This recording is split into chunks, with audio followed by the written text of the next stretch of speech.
The Arafa Group's new textile factory is just over a year old and produces clothes for, amongst others, Hugo Boss and Marks & Spencer. All told, the group now employs 7,000 people in Egypt, and it's expanding.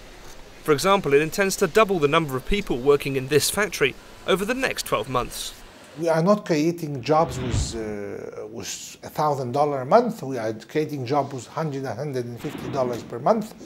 But the number of jobs we create are very important for the people who we believe are below the certain level of poverty.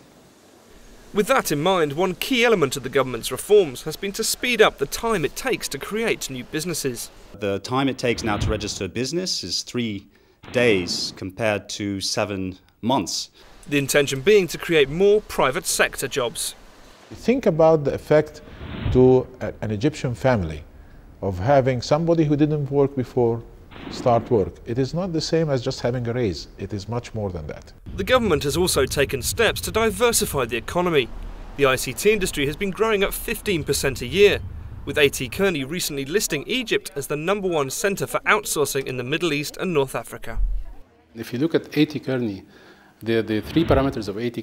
Kearney, it's a financial structure, it's the business environment, it's the human resources, skills and availability and scalability. Yet jobs in such fields as IT will benefit only a small section of the population. The majority still live in poverty, and with 650,000 new entrants to the job market each year, the government understands much more needs to be done. We've discovered in the last 5 years infrastructure bottlenecks. We were growing at 7.5, and we were reaching the very limit of our infrastructure. Roads, communications, ports. And a large part of the government's spending, including this year's $6 billion stimulus package, is being directed towards building the nation's infrastructure. We are adding to our power grid network every year the equivalent of what the Aswan High Dam did to Egypt, every year.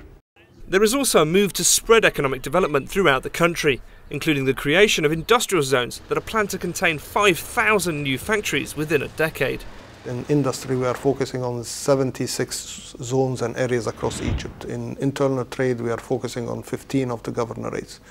There is a program the government have adopted where we are going to go from the bottom to the top, in the sense that we are starting with the 1,000 villages, the poorest 1,000 villages in Egypt.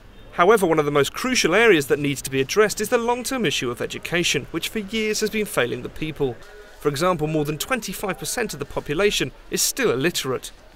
We need to improve dramatically our education system.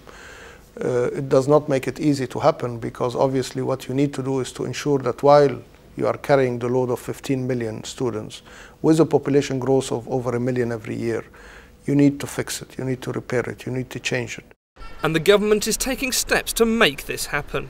The government right now, I believe, has plans to build something like 3,500 schools in some of those areas. Fixing the education system is, according to the chairman of one of the country's leading investment banks, vital.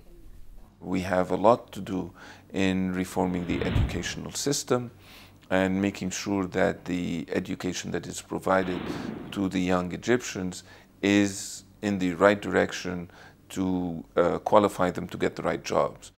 With its growing population, Egypt is in many ways in a race against time. Yet the government is aware of this and is running hard. The only question is whether it can keep up the pace.